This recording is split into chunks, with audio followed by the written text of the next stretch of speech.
I'm really pleased I'm really pleased that women in horror exists, because I think for many years I kind of feel that, not in Hellraiser, funnily enough, Hellraiser is a good example of a really strong women characters. Both Julia and Kirsty are incredibly strong characters. But a lot of horror is just kind of like, you feel uncomfortable because women are treated as slasher fodder, basically. Okay, teens are treated as slasher fodder, but I think women often get a very raw deal, and I think some horror movies is just a way of being extremely unpleasant to women and not respecting them at all. So I think it's important, and I think what I find it very interesting is not just women in horror, but it's women filmmakers.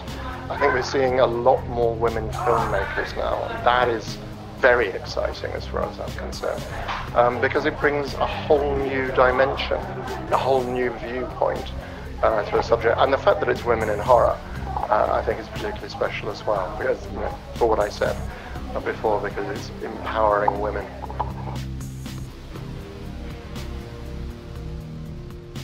I think it is. I think it's because I don't know, and somebody who actually studies film may well know better than. For my money, I suspect it's not just women in filmmakers, it's anybody, filmmakers. Technology has changed. You no longer have to be part of a big studio working on 35 million and have big budgets in order to make a movie. People are making movies on their iPhones, and I mean feature films on their iPhones, which they're editing and so on, and getting decent sound. So I think the fact that the technology has changed means that it is easier for a lot of people to make movies. Inevitably, that means that young women of any age, in fact, are having a chance. But you do have women like Bigelow, etc., who are just taking, within the movie, the studio system. I think there's massive inequalities still, but yeah, I think it's great.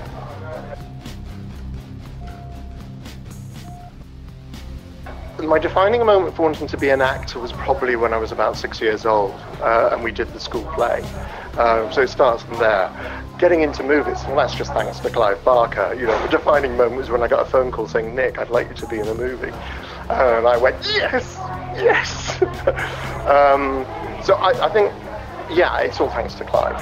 I mean, I was an actor. I did theatre and so on up until that point. I'd been modelling for Clive for a couple of years.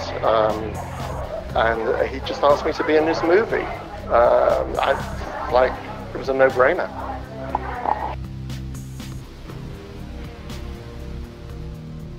In Hellraiser, you mean? In Hellraiser, I'd have walked across broken glass if Clive had asked me.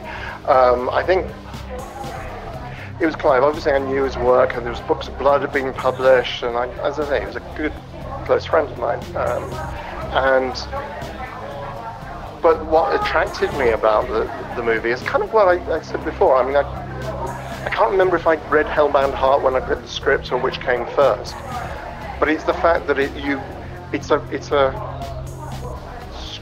a domestic drama, as far as I'm concerned, Hellraiser.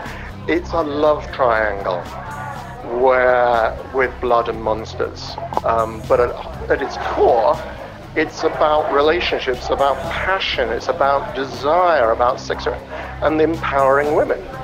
Julia's journey from the little housewife and the bored, pissed off housewife to this killer vixen is extraordinary, and Kirsty's journey to from the teenager to the one who goes and takes on the Cenobites. I think those are really interesting story arcs, and when I saw the sketches and what they were going to be like and so on, that was really fascinating. I just thought, oh, this is going to be really wonderful. As all my friends and many of the people who watch my YouTube show know, I am a scaredy cat. I'm a scaredy cat. Having said all that, I grew up on horror, Roger Corman movies with Vincent Price, Edgar Allan Poe, I'm not a big stalk and slash guy. I'm not a gore hound in the slightest. I like stories. And then this is what I think. And people say, but you were in Hellraiser. Yeah, I was in Hellraiser. I didn't write or direct Hellraiser. I was an actor in Hellraiser. I was part of that thing. You know, I love that movie, don't get me wrong. But it's about story. It's about characters you can care about. Those are the things, you know, like all movie making, those are the things that I really enjoy, and those are the things that really interest me.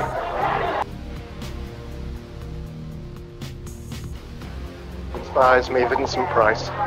It starts with Vincent Price, then there's Clive.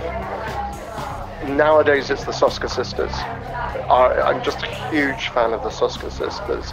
They are inspirational, encouraging as well. I love their attitude, not to their fans, but to all the filmmakers as well, and all the people I've spoken to, worked with them. And I've met them a couple of times. We had a Soska Cenobite breakfast, and we've done a few shows together on YouTube. They are just incredibly inspirational as far as goes. They're the girls who got up and did it. Vincent Price is just the master of horror as far as I'm concerned. That voice, that demeanour, that twinkle in the eye. So there, Vincent Price through Clive Barker to the Soska sisters. Yeah, that's probably the journey, really.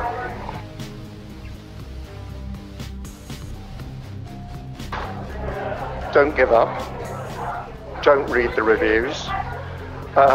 You're never as somebody. I learned that one very early on.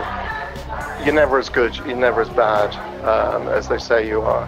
Acting's a tough profession. You know, it's always has been, always will be,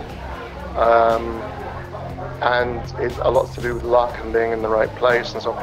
But you know, when I say a lot to do with luck and being at the right place, after a lot of hard work to get you into the right place, and so on. So just don't give up, really, until you're absolutely convinced that the passion is gone. I gave up acting for a long time before I came back a few years ago. I regret that now, but I think so. Yeah, don't give up. Never surrender. Never give in.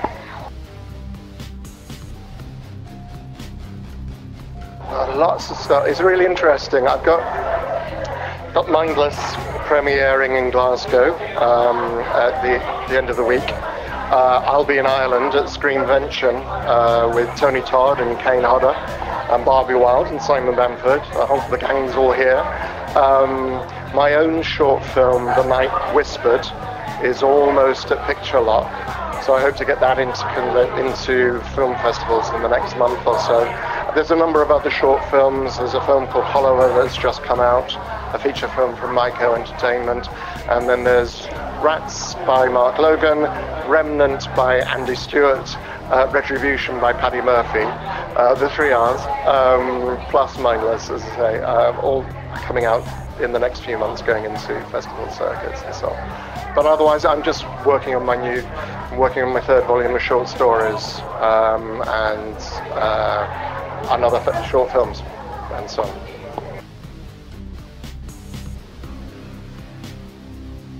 Well, as I say, funnily enough, The Night Whispered is what I did in November. I wrote, directed, acted in that. The one thing it really taught me was write and direct is fine. You don't have to do the acting as well. It was a really tough. It was tough. That was a tough call. I really want to do more writing and directing. I also want to do more acting. I want to do more writing. I just like to do everything, really. I want it all. I just want to do everything. So.